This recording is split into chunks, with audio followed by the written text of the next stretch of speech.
Vamos orar uma vez mais, para que o Senhor abençoe-nos na palavra. Senhor, nós precisamos da luz que procede da Tua palavra. Senhor, concede-nos espírito de sabedoria e de revelação. Amém. Ilumina, Senhor, os olhos do nosso coração. Senhor, lâmpada para os nossos pés, luz para o nosso caminho, é a Tua palavra. Amém. Senhor, que a Tua palavra ministrada pelo Teu próprio Espírito aos nossos corações seja a luz do nosso tempo. Amém. Fala conosco, Senhor. Desperta a Tua igreja por meio do Teu falar. Amém. Senhor, unja os meus lábios, unja o ouvido dos santos. Amém. Queremos ser vasos do Espírito Santo. Amém. Para sermos enchidos, Senhor, de toda a palavra. Amém. Nós te rogamos, Pai, em nome de Jesus. Amém. Aleluia. Amém, irmãos, vamos abrir em Efésios. Efésios capítulo 3.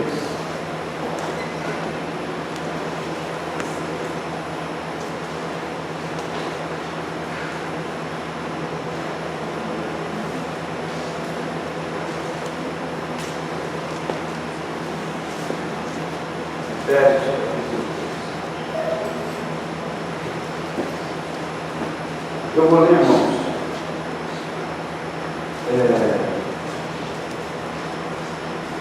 Do versículo 1 até o versículo 7. Diz assim: por esta causa, eu, Paulo, sou prisioneiro de Cristo Jesus, por amor de vós, gentios, se é que tendes ouvido a respeito da dispensação da graça de Deus, a mim confiada para vós outros. Pois segundo uma revelação, me foi dado a conhecer o mistério, conforme escrevi há pouco, resumidamente, pelo que quanto eles podeis compreender o meu discernimento do mistério de Cristo, o qual em outras gerações não foi dado a conhecer aos filhos dos homens, como agora foi revelado aos seus santos apóstolos e profetas no Espírito, a saber, que os gentios são co-herdeiros, membros do mesmo corpo e co-participantes da promessa de Cristo Jesus por meio do Evangelho, do qual fui constituído ministro, conforme o dom da graça de Deus a mim concedido, segundo a força operante do seu poder.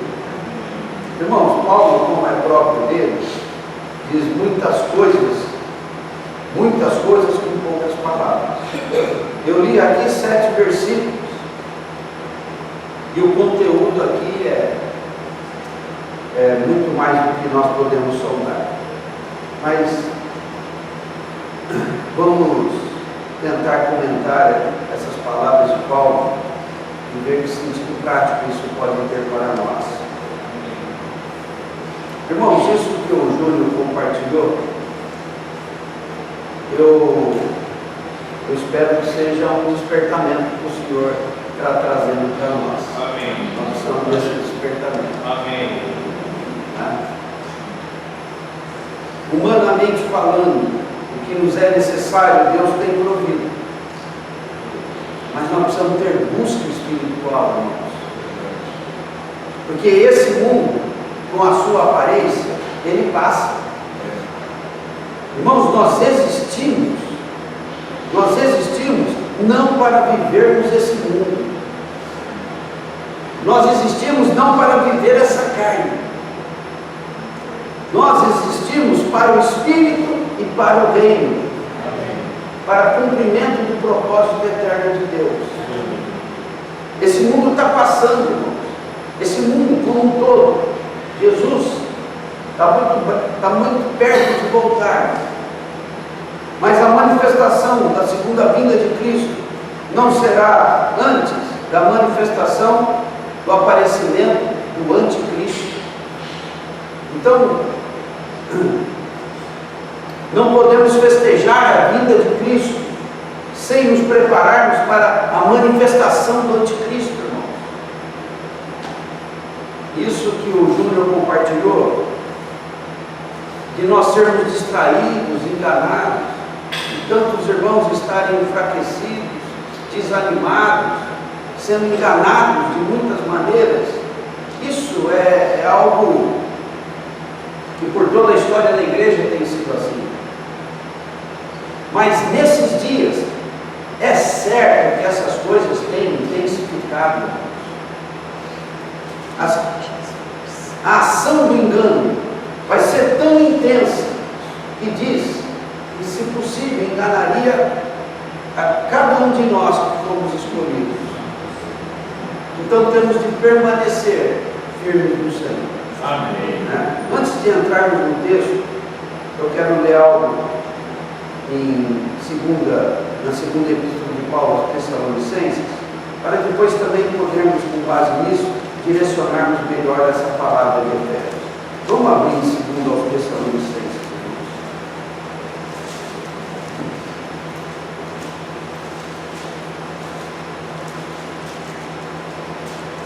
Irmãos, as coisas ficam difíceis.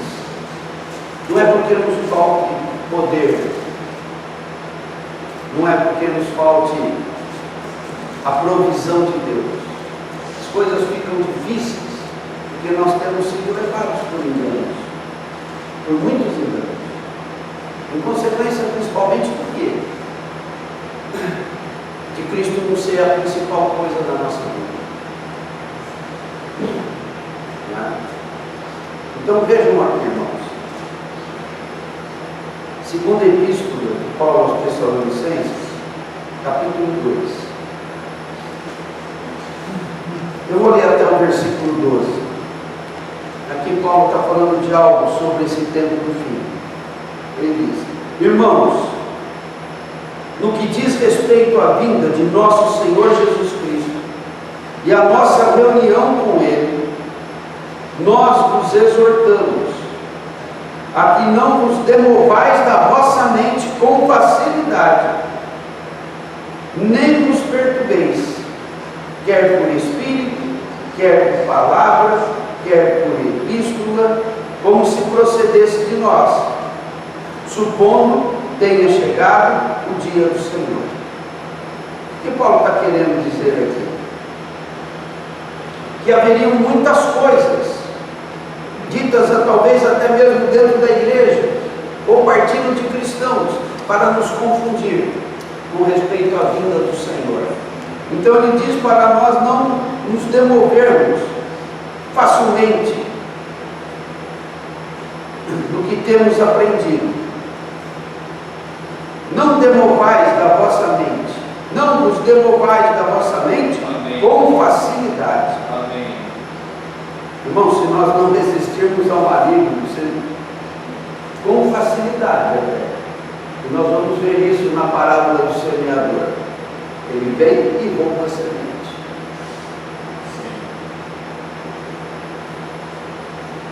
Versículo 3: ninguém de nenhum modo vos engane.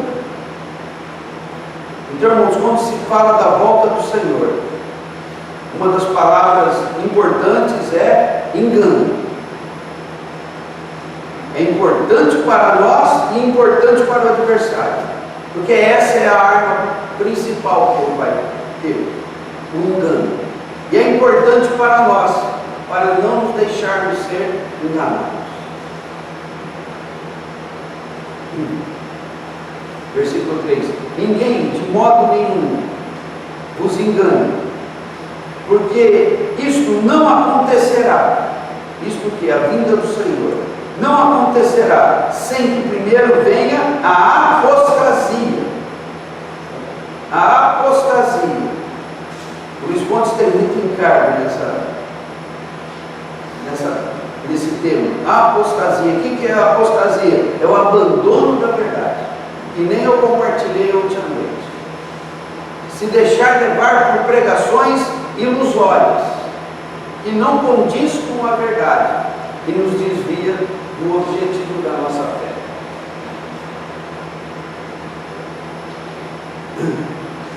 Sem que primeiro venha apostasia e seja revelado o homem da iniquidade, o filho da perdição. A apostasia, irmãos, é algo que acontece na igreja. A apostasia é algo que acontece entre os cristãos, é o abandono da verdade, por coisas que parecem verdade, mas não são verdade. Isso é algo que ocorre dentro da igreja. Então a vinda do Senhor será precedida por um grande engano no meio da igreja, ou no meio dos cristãos. Quando eu falo igreja, eu estou falando igreja no sentido amplo, no sentido geral. Que entre nós não seja assim. O Senhor tenha misericórdia de nós. Não seja dado espaço algum para a apostasia, para o abandono da verdade. Amém. E a segunda coisa é, isso ocorre no mundo, seja revelado o homem da iniquidade, o filho da perdição, que é o anticristo. 4. O qual se opõe e se levanta contra tudo que se chama Deus, ou é objeto de culto, a ponto de assentar-se no santuário de Deus, ostentando-se como se fosse o próprio Deus. Irmãos, quando diz, se possível, enganaria até os eleitos, seria exatamente no sentido de enganar ao ponto dos cristãos adorarem o anticristo como Deus. Há um evangelho pregado hoje de sinais, sinais, sinais, sinais. Aí o anticristo vai vir no poder do diabo e do engano e dizer, vocês querem sinais? Eu vou dar sinais. E esses crentes que só sabem falar de sinais, de sinais, de sinais, de sinais, achando que todo sinal vem de Deus, vão morder até mesmo muito facilmente a isca do anticristo.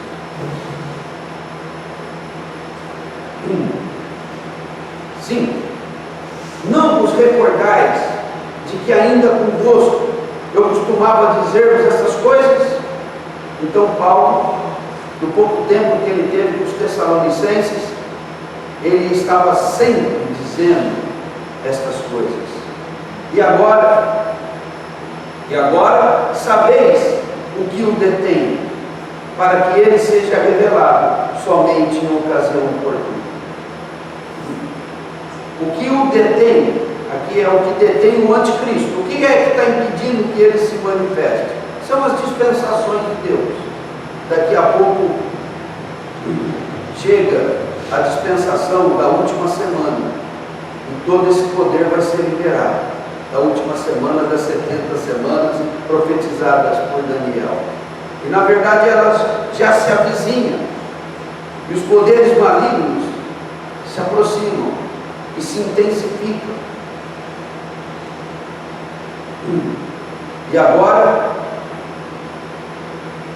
o 6, né? E agora sabeis o que o detém, para que ele seja revelado somente em ocasião própria.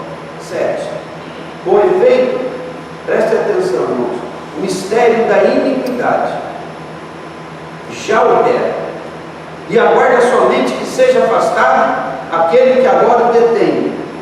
Então será de fato revelado o inimigo, ou seja, o anticristo, a quem o Senhor Jesus matará com o sopro da sua boca e o destruirá pela manifestação da sua vinda. Esse é o fato positivo.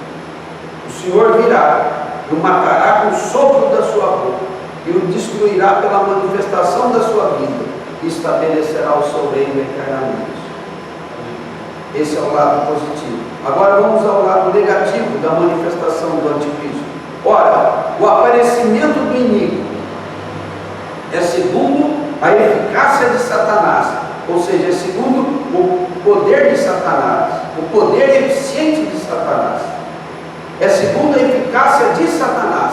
Satanás vem com ele, com todo o poder, e sinais, e prodígios da mentira. Da mentira. Não é só para enganar o mundo, não. Serão mentiras, se possível, vai enganar até os cristãos. É claro que não vai enganar qualquer cristão. Vai enganar aqueles que estão na superfície da fé. Versículo 10. e com todo engano de injustiça. Preste atenção no que Paulo diz aqui. Ele virá com todo o poder de sinais e prodígios da mentira e com todo engano de injustiça aos que perecem, porque não acolheram o amor da verdade para serem salvos, ou seja, não acolheram a mensagem do Evangelho que fala do amor de Cristo e de como o Pai nos amou em Cristo. Esses que não acolhem a verdade vão ser plenamente enganados. Os que não recebem o Evangelho. Versículo 11.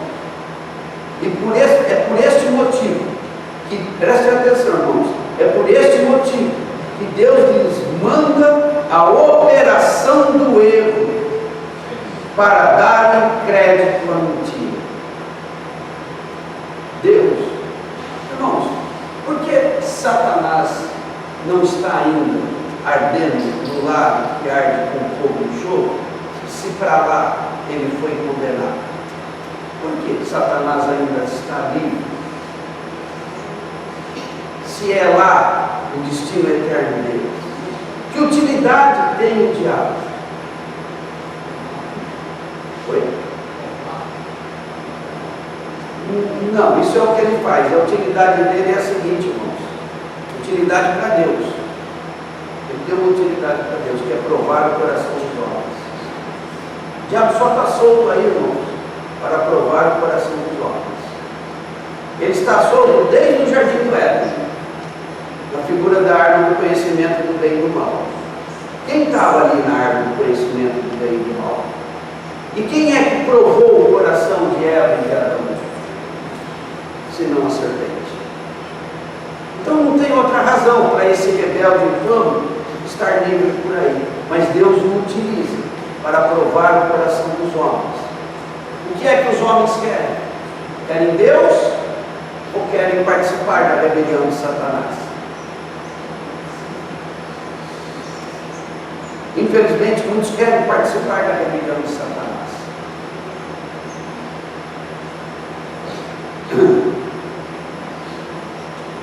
E quem é que prova isso no coração? Quem é que coloca o coração do homem em prova? É a serpente. É o diabo. Ou falando em tempos modernos, não podemos mais falar em serpente, temos que falar em quê? Hein? Dragão, a antiga serpente. A serpente, né, é que nem um carro. Tem um modelo 1950 e tem um modelo 2018, que está para ser lançado aí. Né? O diabo, versão 6 mil anos atrás, é a serpente. O diabo, versão 2017, um dragão. Ele prosperou de lá para cá. Depois vai ser lançado no lago do fogo. Versículo 11. É por este motivo, pois, que Deus lhes manda a operação do erro. É Deus que manda ou o anticristo que vem? Não, o anticristo vem por mandado de Deus. Deus não perde o controle de nada. Amém.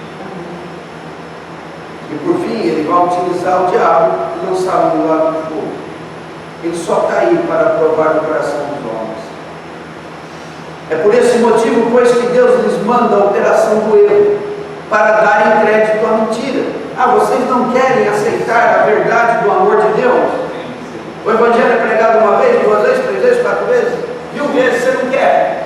Ah, eu vou assistir televisão, entra no canal Evangelho, entra no canal outro Evangelho, entra no canal, droga de... Ele ouviu outro dia um vídeo, né?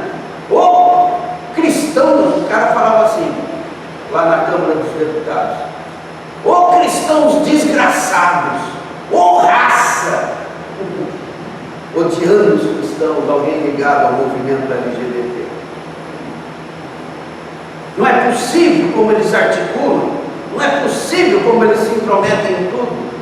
Eu estou disposto a pegar em armas para acabar com essa raça. E falava isso para aquele Jean Willis, aquele deputado. É isso, é esses tempos que nós estamos vivendo.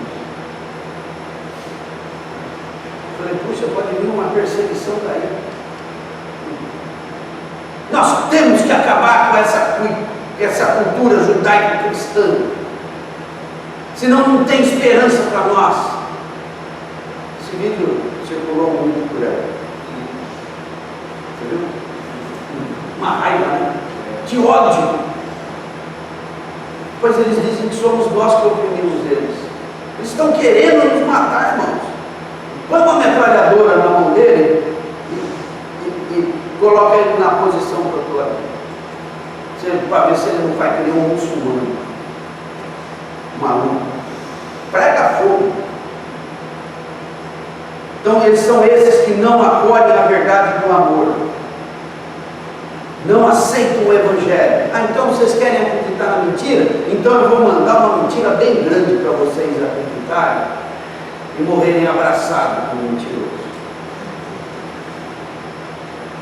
Versículo 12: a fim de serem julgados todos quantos não deram crédito à verdade, antes pelo contrário, deleitaram-se com a injustiça.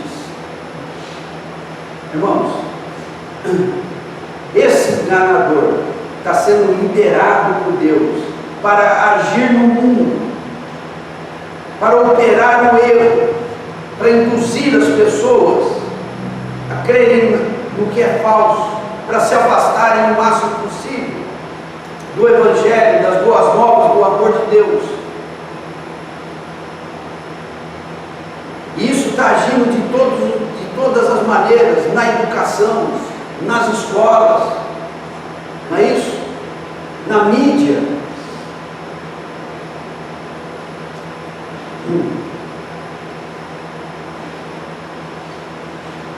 Bom, então vamos para Efésios capítulo 3.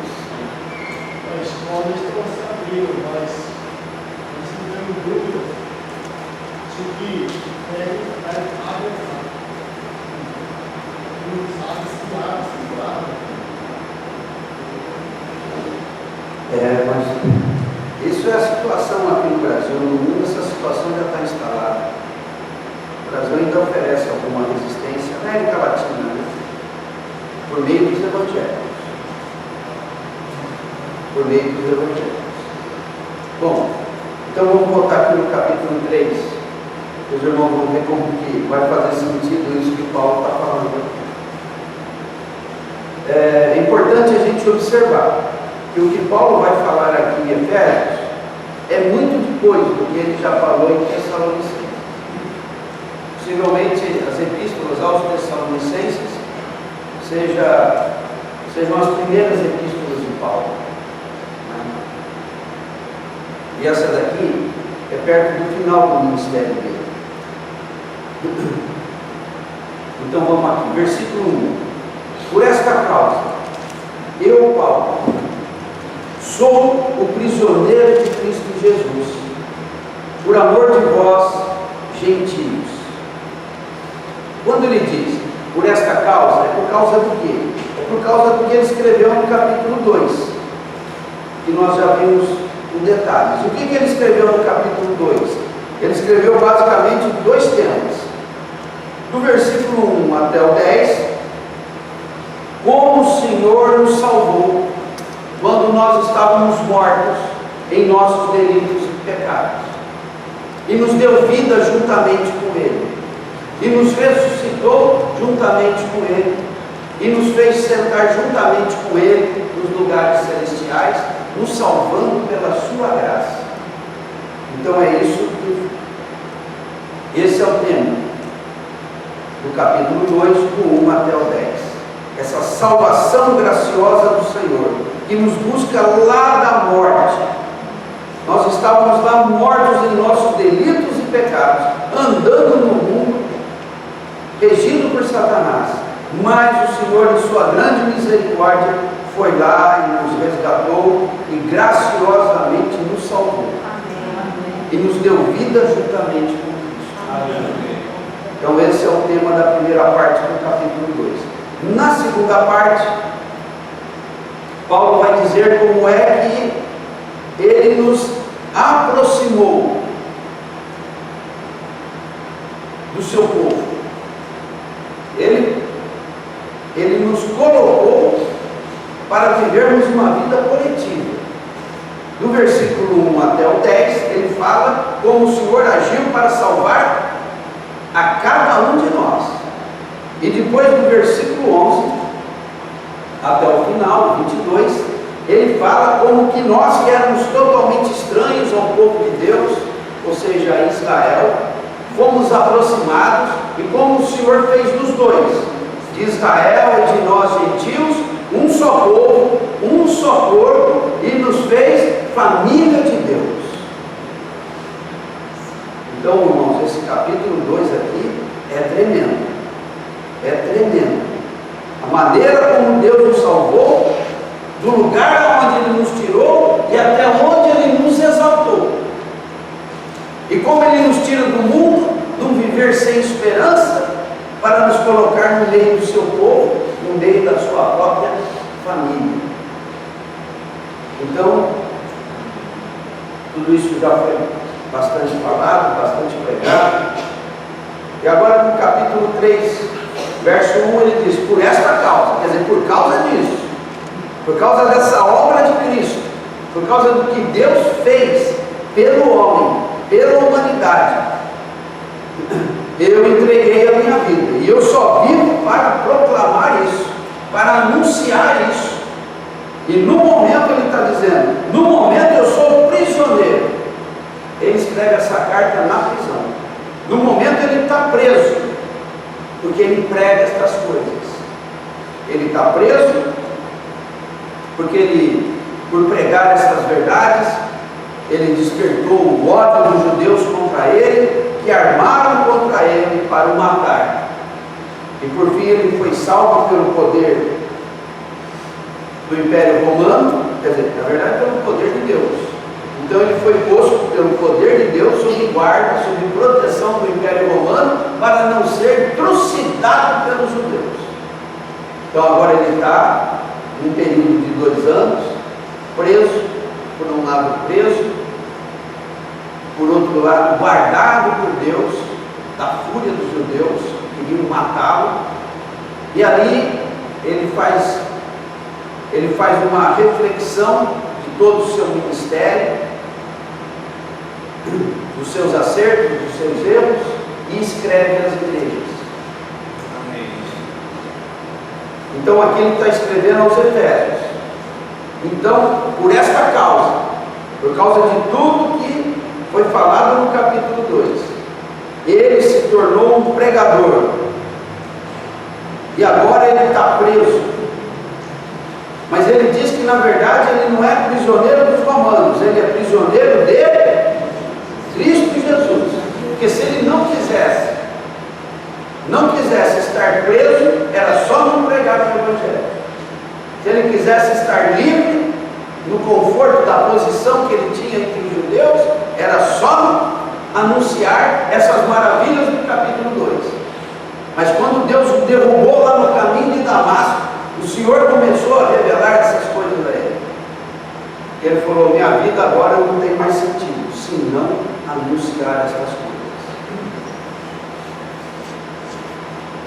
Então ele renuncia a tudo, segue o mandato de Deus e vai para os gentios. Então ficou acordado entre os de Jerusalém, ou seja, Pedro, João e Tiago, ficou acordado entre eles e Paulo, que eles seriam para os judeus e que ele, Paulo, seria para os gentios. Então eles estariam pregando para os judeus as boas novas do Messias, e Paulo sairia pelo mundo. Não vou dizer que o trabalho era mais simples do que o outro. Os dois eram extremamente arriscados. Mas Paulo então é levantado por Deus para pregar aos gentios, aos não-judeus, que somos nós, não é? Então ele, estando lá na igreja de Antioquia, 10 anos depois de convertido, ele está lá servindo com os irmãos, servindo naquele presbitério, Atos capítulo 13, e ele servindo ao Senhor com orações e jejuns. O Espírito Santo diz: separai-me a Barnabé e a Saulo para a obra que os tenho preparado. E ali os irmãos impõem as mãos sobre eles, os abençoam e falam: vamos com Deus. E eles saem por aquele mundo gentil, de trevas, de paganismo, de perigos, que ele descreve em 2 Coríntios capítulo 11 ou 12. E eles vão agora anunciar aos gentios.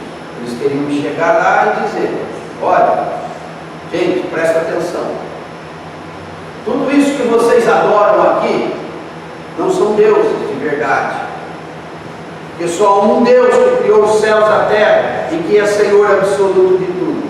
Isso que vocês adoram são demônios. Como é que você vai tirar? Vai tirar essa ideia da cabeça daquelas pessoas.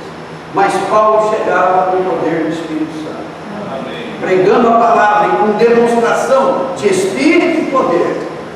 Amém. E as pessoas iam se convertendo. É certo que no mundo gentil ele começava a pregação sempre pela sinagoga dos judeus, se houvesse na cidade aonde ele chegava. E depois ele ia para os gentios. A missão dele era os gentios. O encargo dele maior era os gentios. Então Paulo está dizendo: eu sou prisioneiro, prisioneiro de Cristo, um prisioneiro voluntário de Cristo. Eu estou preso por causa de Cristo. Amém. Eu me meti nessa enrascada, que não é uma enrascada, mas eu me meti nesse sofrimento, nessa complicação, porque eu sirvo a Cristo Jesus, meu Senhor. Amém.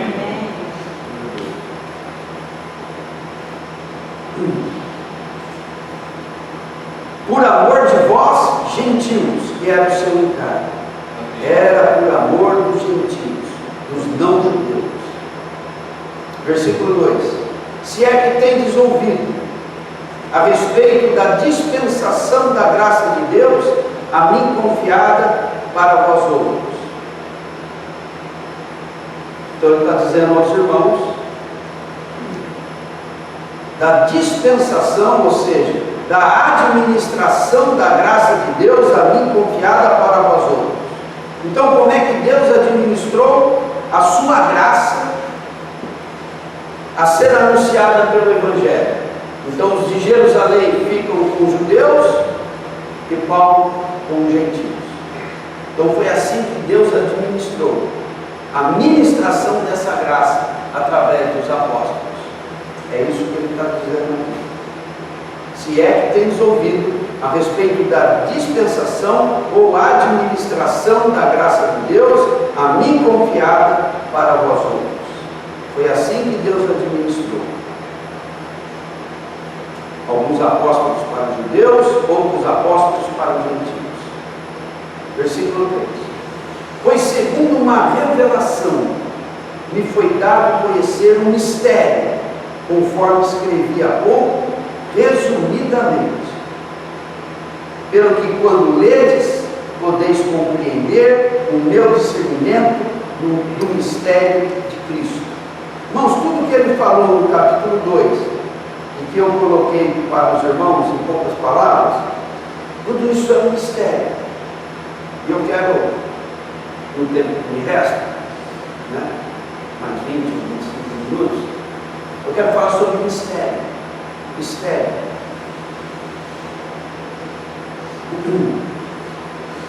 E nós vamos parar aqui um tempo, possivelmente várias semanas, para entendermos este mistério. O que é mistério, irmãos? Porque Paulo diz que por meio de uma revelação me foi dado conhecer o mistério. Então, para conhecer mistérios, precisa do quê? Revelação. Logo, o que é mistério? Mistério é aquilo que está oculto, aquilo que não se sabe, É aquilo que não se sabe. É algo que está escondido, que está em secreto, aquilo que não passa nem pela cabeça das pessoas. E qual que é o mistério? O mistério é a respeito do que está no coração de Deus. Irmãos,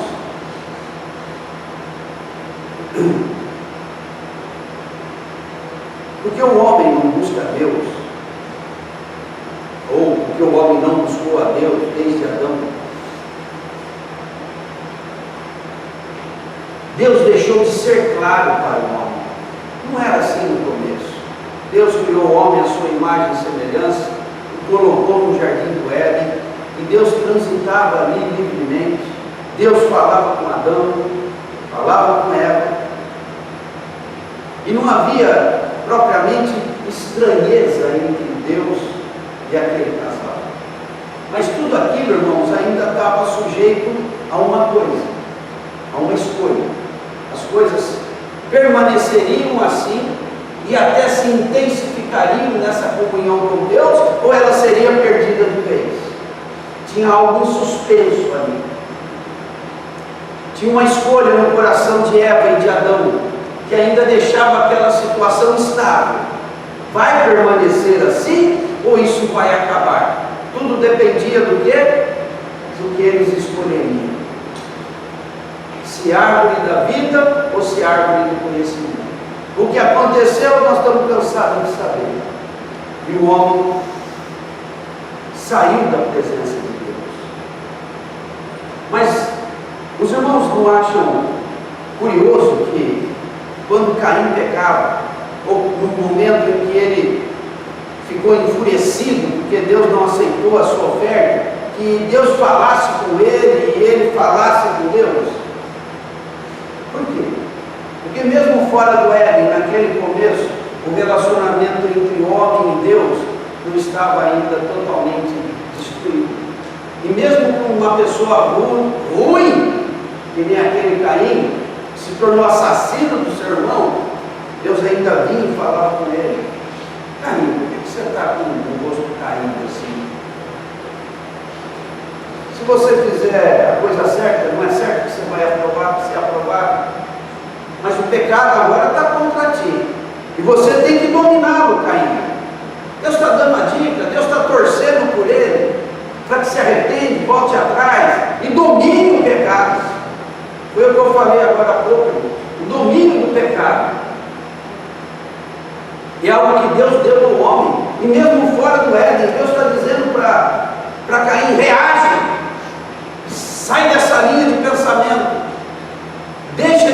Para de pactuar com o diabo. Você está pactuando com o pecado. Caim, cumpre a ti, dominá-lo. Mas ele se deixa levar por aquilo. E se une àquela rebelião do pecado. Mata seu irmão. Quando Deus vem falar de novo com ele, depois do assassinato, ele pergunta: Caim, cadê teu irmão? Eu sei do meu irmão, por acaso eu sou tutor dele, sou eu que cuido dele, você vinha. Então foi mal assim com Deus, irmão. Mal criado. Aí Deus o repreende, coloca sobre ele algumas punições, algumas restrições com relação à terra. O trabalho ia ficar mais duro ainda. E diz que Caim saiu da presença de Deus, lá em Gênesis capítulo 4. E saiu Caim da presença de Deus. E dali para diante começa a dizer que ele funda uma cidade. E as pessoas ali começam a desenvolver um modo de vida, não só sem Deus, mas contra Deus. Tão contra Deus, irmãos.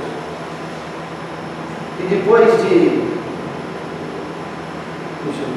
Noé, acho que é a 10ª geração. Depois de 10 gerações, o Senhor não suporta mais ver o pecado sobre a terra. E termina aquele mundo antigo com o dilúvio, poupando apenas Noé e sua família.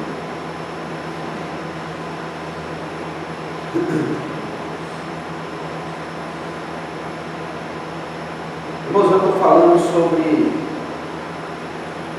sobre o mistério. Por que as coisas se tornaram assim? Por que o mundo é assim? Por que o homem é assim? Os filósofos se perdem nas palavras, querendo encontrar o sentido da vida. Estão todos mergulhados em trevas. Por quê? Porque tudo se tornou um mistério, irmãos. Para que eu existo? A famosa pergunta da filosofia: quem eu sou? De onde eu vim? E para onde eu vou? Irmão, nós não podemos ter essas perguntas latentes na nossa cabeça, a menos que a luz não tenha nos iluminado. Nós temos respostas. Amém. Nós temos respostas. Não podemos viver como se estivéssemos enganados. Sim. Nós temos respostas. Amém. A palavra tem nos iluminado. O Senhor tem falado conosco. Sim. Mas o fato é que há um mistério. Há um mistério em torno de todos os assuntos relacionados à existência humana e à existência do universo. Veja como os cientistas procuram respostas sobre o surgimento do universo. O Big Bang, o buraco negro, a origem do universo. Aí os biólogos ficam procurando a origem da vida, de onde saiu a vida. Aí ficam propondo coisas malucas, como o homem veio de macaco. Aí eu ia falar Então o que eles ensinam? Então, irmãos, por quê? Porque o homem está nas mais absolutas trevas. Há mistério a respeito de tudo. Irmãos, mas nós não podemos viver como se não tivéssemos respostas. Verdade. Né? Jesus disse em em João capítulo 8: eu sou a luz do mundo. Amém. Quem me segue não andará em trevas. Amém. Pelo contrário, terá a luz da vida. Amém. Nós cantamos aí o cântico de Davi: com meu Deus salto muralhas. Mas antes ele diz: Senhor, derrama luz nas minhas trevas. Enquanto nós estamos nas trevas, irmãos, nós estamos vencidos. Mas quando a luz brilha para nós, os olhos se abrem e nós podemos dizer ao diabo: diabo, eu te vi e eu não permaneço no teu engano, e ainda te repreendo em nome de Jesus. Saia. Aleluia. Nada aqui ainda. Senhor, tu és a minha lâmpada, derrama a luz nas minhas trevas, pois contigo disparado exército, com meu Deus salto muralhas. Sabe por que as coisas ficam difíceis, irmãos? Porque falta luz. Mas quando o Senhor derrama a luz nas nossas trevas, o inimigo é vencido, o engano é vencido, a angústia é vencida, Amém. a dúvida é vencida, a confusão é vencida, Amém. e o nosso coração se liberta. Amém. Mas enquanto não há luz, essas coisas prevalecem: dúvida, engano, desânimo, erro. Oh, Senhor. Isso nos coloca em estado de angústia, até de desespero. Mas se a luz brilha, tudo isso vai embora. Amém. Então Paulo aqui no capítulo 3 está falando de que houve uma revelação a ele, e não só a ele, mas aos demais apóstolos, para desvendar o mistério. Para desvendar o mistério. Ainda nesse tema,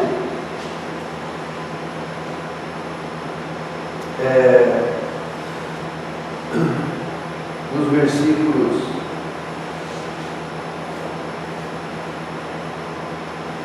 5, falando sobre o discernimento de Paulo a respeito do mistério de Cristo, diz assim: o qual em outras gerações, este mistério, o qual em outras gerações não foi dado a conhecer aos filhos dos homens, como agora foi revelado aos seus santos apóstolos e profetas no Espírito. Então, irmãos, para este mistério, qual era o propósito de Deus? O que é que Deus quer? No Velho Testamento não ficou claro, mas a revelação começou a brilhar, mas ainda não havia perfeita luz, e nem os profetas entendiam claramente a respeito do que profetizavam, e nem os homens mais santos compreenderam no passado claramente qual era o propósito de Deus. Mas agora, em vindo o Senhor Jesus, por meio do Espírito Santo que Ele nos deixou, Ele trouxe aos seus santos apóstolos e profetas a revelação do mistério, para que não estivéssemos em trevas, mas estivéssemos em luz. E nessa luz nós obtivéssemos a nossa vitória no Senhor. Não foi somente a ele, Paulo, mas também a Pedro, a João, a Tiago, e particularmente a esses apóstolos que se tornaram profetas dessa revelação, que nos escreveram o Novo Testamento. Então, irmãos, nós não podemos ficar em trevas. Amém. O mistério é mistério para quem não busca Deus.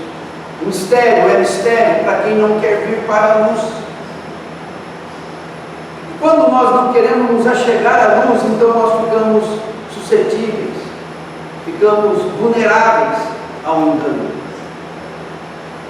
Então, irmãos, nos 10 minutos que me restam, eu quero compartilhar com os irmãos o que está em Mateus capítulo 13.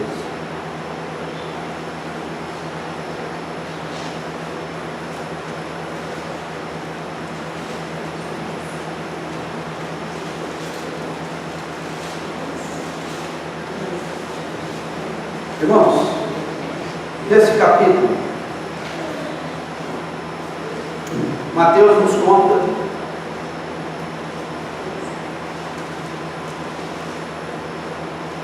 de como Jesus fala a parábola do semeador. Então eu vou ler o versículo 1, diz assim: naquele mesmo dia, saindo Jesus de casa, assentou-se à beira-mar, e grandes multidões se reuniram perto dele, de modo que entrou no barco e se assentou, e toda a multidão estava em pé na praia. E Jesus começa a falar essa palavra do barco, enquanto o povo está à margem ali do mar da Galileia.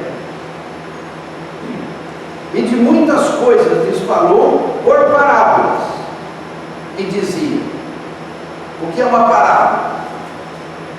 O que é uma parábola? Uma maneira figurada de contar algo. É uma maneira de contar algo, uma figura. Isso. Uma história. São símbolos que representam coisas. Isso. Então, de uma maneira simbólica, o Senhor quer dizer coisas. Isso são parábolas. E diz assim: eis que o semeador saiu a semear. E essa parábola, mais para adiante, aqui, o Senhor a interpreta. Então fica fácil, mais fácil de entender essa parábola, porque Jesus mesmo nos dá a interpretação dela.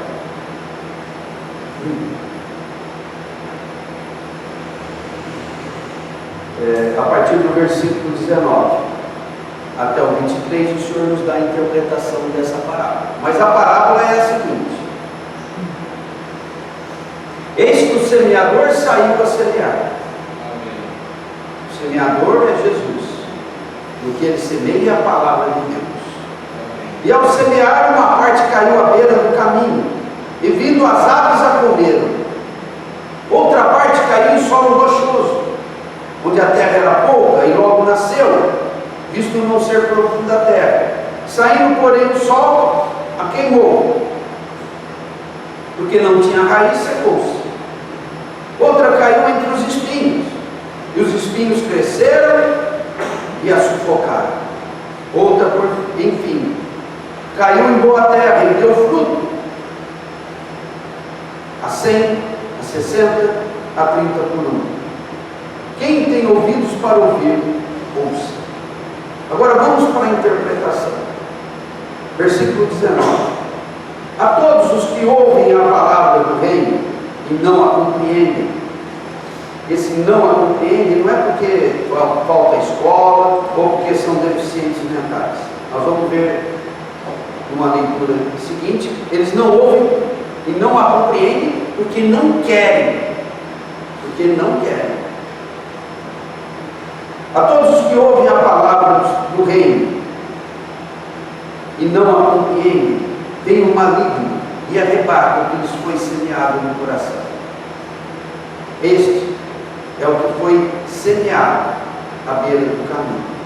Então aqui houve uma situação em que o maligno veio logo depois da semente lançada no coração e a tomou, de maneira que aquilo caiu no mais absoluto esquecimento, não produziu efeito nenhum.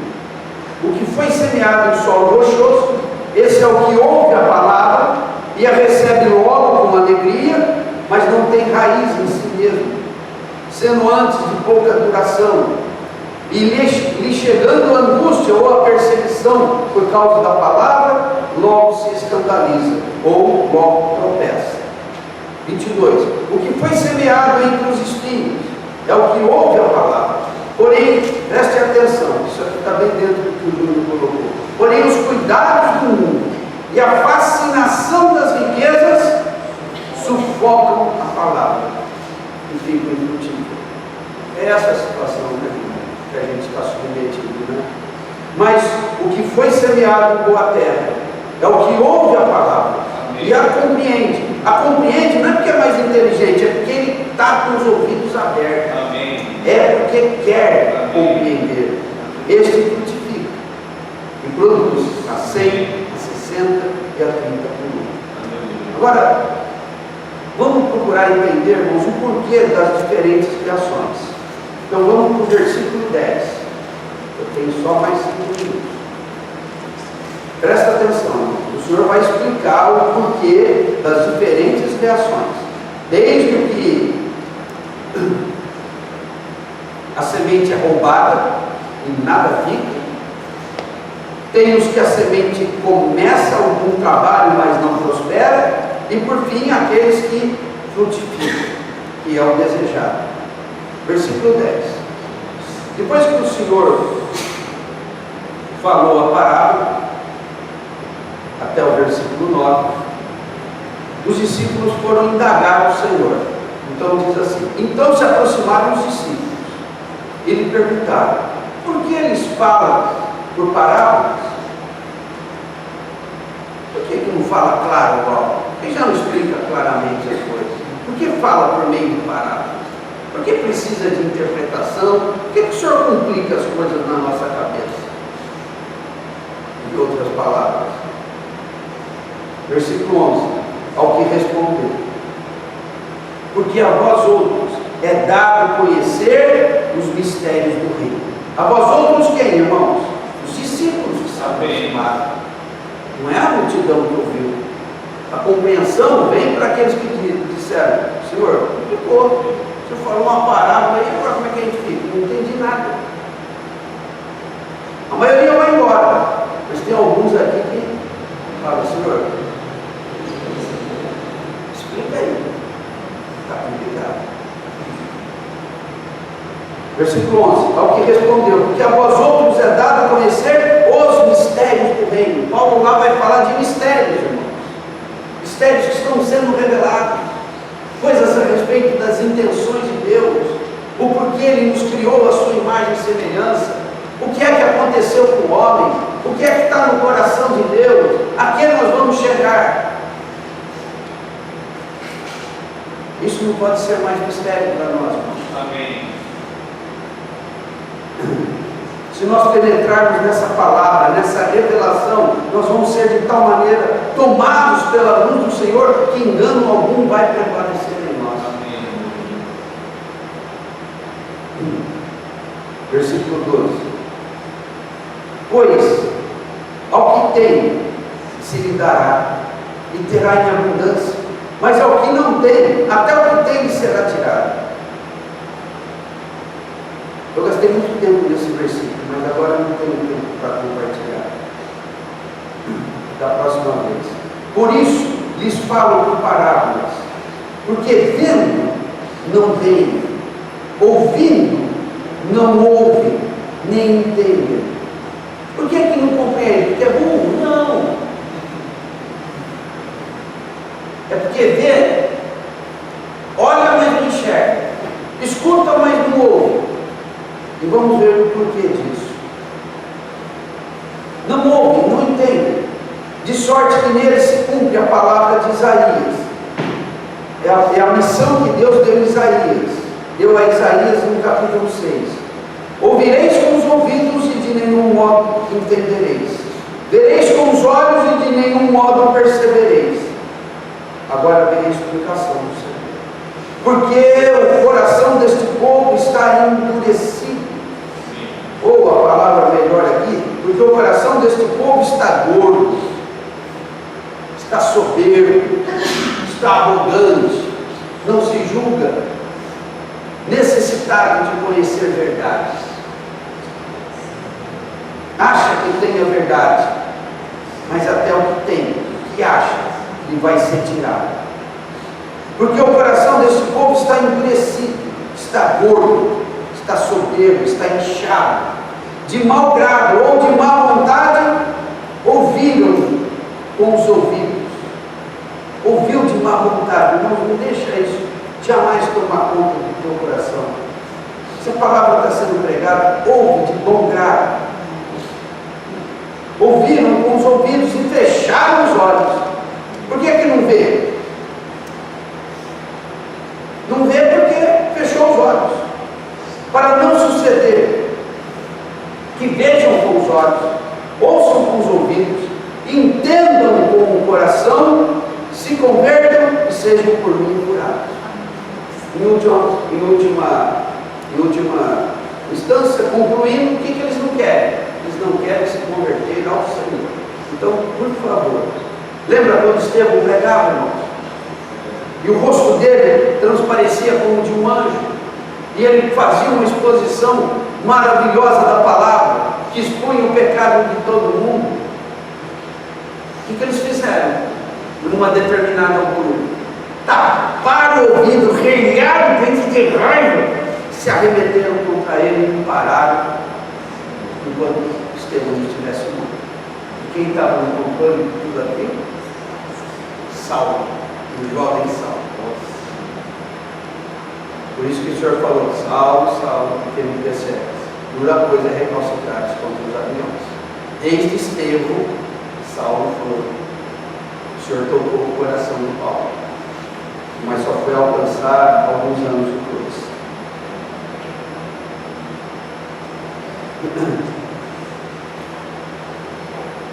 Então, irmãos, eles ouviam o que Jesus falava. Como é que Jesus atuava, irmãos? Jesus falava ensinamentos, e Jesus fazia milagres e expulsava demônios. Mas eles não queriam ouvir o que Jesus falava, porque ele anunciava como as boas novas da salvação. Eles viam as pessoas serem curadas, sabe o que eles faziam? Como é que você cura no sábado?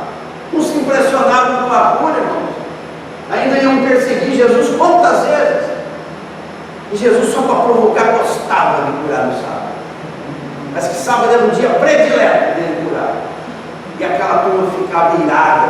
Hoje não é dia de curar aqui não. Vocês têm, como que é o chefe da sinagoga falou? Vocês têm domingo, segunda, terça, quarta, quinta, sexta para ser curado. Sábado não é dia de ser curado aqui não. Porque Jesus curou alguém ali. E quantas vezes Jesus não foi confrontado porque curava no sábado? E Jesus argumentava, mas eles fechavam os olhos. Quando Jesus expulsava os demônios, o que eles diziam? Pelo poder de Deus, eu vou ser expulso. Os olhos viam, mas não queriam enxergar o poder de Deus. Os ouvidos ouviam, mas não queriam escutar a voz de Deus. Consultavam as Escrituras, mas não queriam ir ao Senhor para perder. Porque o coração deles estava gordo, endurecido.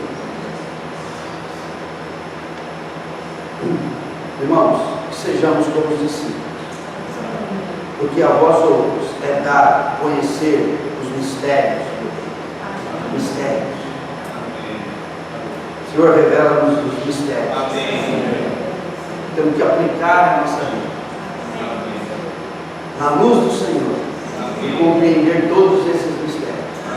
Quanto mais a revelação do Senhor for entrando, e os mistérios forem caindo, e a tua mente for sendo tomada de entendimento, irmão, mais apaixonado você vai ficar pelo Senhor. Eu vou até dizer, você vai ficar enlouquecido pelo Senhor. E o engano vai passar tão longe de nós. Amém? Vamos orar? Senhor querido, Senhor, de fato, nós precisamos de um despertamento. De fato, nós precisamos de um avivamento. Obrigado por tudo que nos falaste hoje. Obrigado por toda a palavra trazida, pela palavra do irmão, pela palavra das Escrituras. Senhor, revela-nos todos os mistérios. Nós não somos das trevas, nós não somos da noite, nós somos do dia, Senhor. Nós somos da luz, Senhor. Queremos ter uma mente entendida, uma mente esclarecida. Ajuda-nos, Senhor. Desperta-nos, Senhor. Não queremos ser como aqueles que recebem a palavra e são sufocados pelo cuidado da vida e a fascinação das riquezas. Salva-nos, Senhor. Salva cada um de nós. Senhor, traga-nos mais apreço pela tua revelação. Senhor, ajuda-nos a entender que precisamos viver para receber essas revelações e não para esse mundo. Senhor querido, continue a nos visitar, continue a falar à igreja e salva-nos dessa geração, salva-nos dos enganos, revigora a nossa fé, desperta o nosso espírito, Senhor, e nos dá um novo começo. Senhor querido, especialmente rogamos pelos